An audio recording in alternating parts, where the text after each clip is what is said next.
Hello kabayan, magandang araw kabayan. Mercedes-Benz pala tayo kabayan. Magtanggal tayo ng rear bumper. Yan mga kabayan, mag-clip lang yan siya kabayan. Tapos sa dutungan ng panel saka yung bumper, may 8mm doon.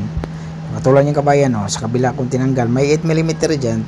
Saka yung mga clips lang yan sa gilid. Tapos sa baba naman kabayan, 10mm. Bago ang lahat kabayan, huwag kalimutan mo subscribe at i-click ang notification bell for more car body repair tutorial and tips kabayan. Yan na nga kabayan, binatak ko na kabayan, pati yung ilalim kabayan mayroong 10mm yan, 10mm yan, tapos isa, dalawa, tatlo, apat lang na 10mm dyan sa baba kabayan. Katulad yung kabayan, pagkatapos ng kabila, so kabila ka na naman, tapos sa kabila, sa baba ka na naman, tapos saka na sa taas. Mga clips lang yan siya kabayan, pero ibang klaseng clips lang kabayan sa Mercedes kabayan. May groove yan sa kabayan. Kung kunin mo yung gitna, tapos may groove. Ibang klase yung clips ng Mercedes sa ibang mga kotse kabayan. So, medyo matibay yung clip ng Mercedes kasi may groove yan. Pag pumasok yung clip na yan, mahirap na tanggalin.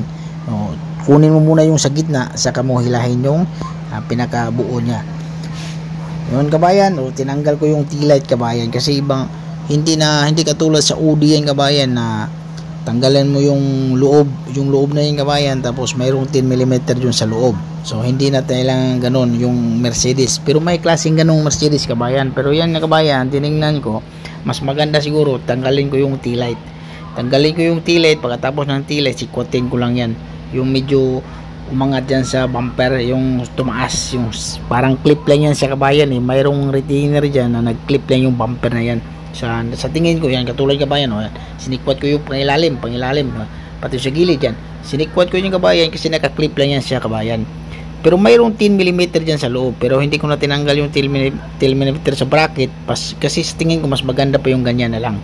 Kasi sa gitna, walang 10mm sa gitna ng bumper yan kabayan.